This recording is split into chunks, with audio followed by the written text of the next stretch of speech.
14 Agoosto ayay ahayd markii kumaandooska xooga dalka Soomaaliyeed ee Danab ay howlgallo qorsheysan ay ka sameeyeen degmada Kutuwaarey ee gobolka Shabeellaha Hoose. Kutuwaarey waxay argagixisadu u ahayd marin muhiim ah, waxayna ahayd goob shacabka ay kaga qaadi jireen baado kala duwan. Sidoo kale waxaa halkaasi ku taalay maxkamadii kooxda argagixisada ee Al-Shabaab ay xukuno qaldan ugu fulin jireen dadka ay soo qabtaan ama ay ka waayaan baad ay u yaqaanaan sagawaadka. sidoo kale inta lagu guda jiray howlgalkaas ay waxay kumaandoosku ku guuleysteen inay soo saaraan walxaha qarxa oo ay argagixisadu dhowr xarumood oo ka tirsan degmada Kutuwaarey ay ku qariyeen.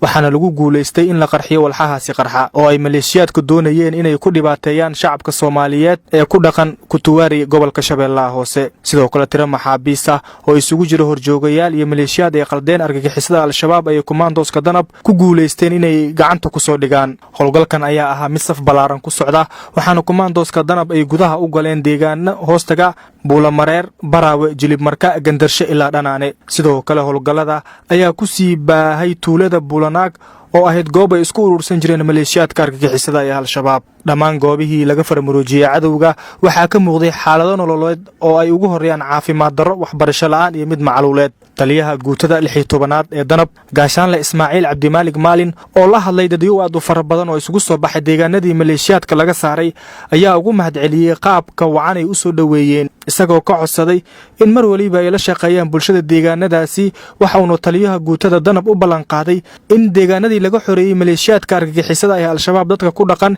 ay heli doonaan adeegyadii asaasiga ahaa. kumaandooska Danab oo har iyo hoyba u diiday maleeshiyaadka argagixisada ee Al-Shabaab waxay howlgalladoodu ku sii laba jibaareen qaybo ka mid ah gobolka Shabeellaha Hoose oo lagu tuhunsan yahay inay ku dhumaaleysanayaan argagixisada Al-Shabaab. Carfaad Axmed Nuur, Azani Radio, Shabeellaha Hoose.